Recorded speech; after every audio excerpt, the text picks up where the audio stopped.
Takta ithamla həbs olunmasaydı, həbsxanaya salınmasaydı, indi o sağ idi.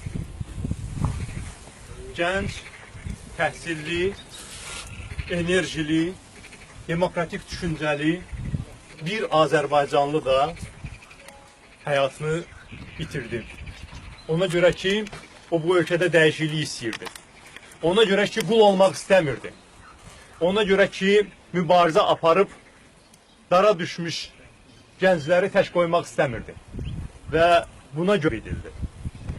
Əlbəttə ki, bir gün gələcək ki, rejimin bütün açılmamış cinayətləri kimi bu cinayətin də üstü açılacaq.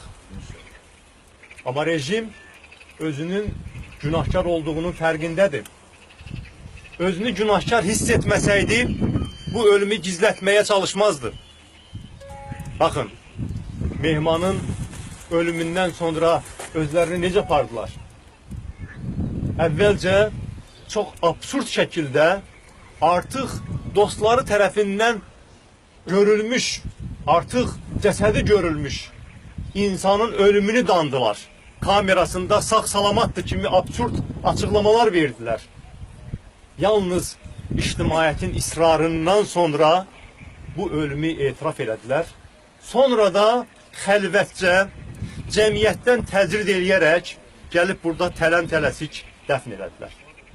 Mən bu ölümün cəmiyyətdən axıra qədər gizlədilə bilmədiyi üçün, bu cinayətin qismən olsa, heç olmasa açılması üçün göstərdiyi fədakarlığa görə hüquq müdafiəçisi Oktay bəyə təşəkkür edirəm.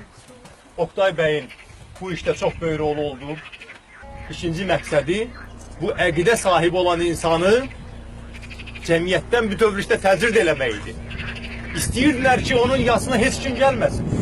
Onun ölümündən heç kim xəbər tutmasın.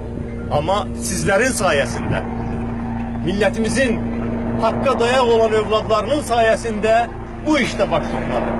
Təşəkkür edirəm ki, siz bu siyasi məhbus kimsəsiz olmağa qoymadınız. Kimsəsizə kimsə olmaq nər kişinin işidir. Sizlər nər kişilərsiniz. Sağ olun ki, gəldiniz.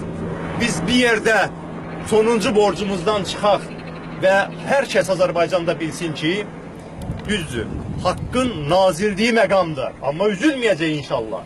Çünki Azərbaycanlıların içində bir haqq-ədalət sevgisi var. Və biz bütün əzilənləri bütün vasitələrlə müdafiə eləməkdə davam edəcəyik.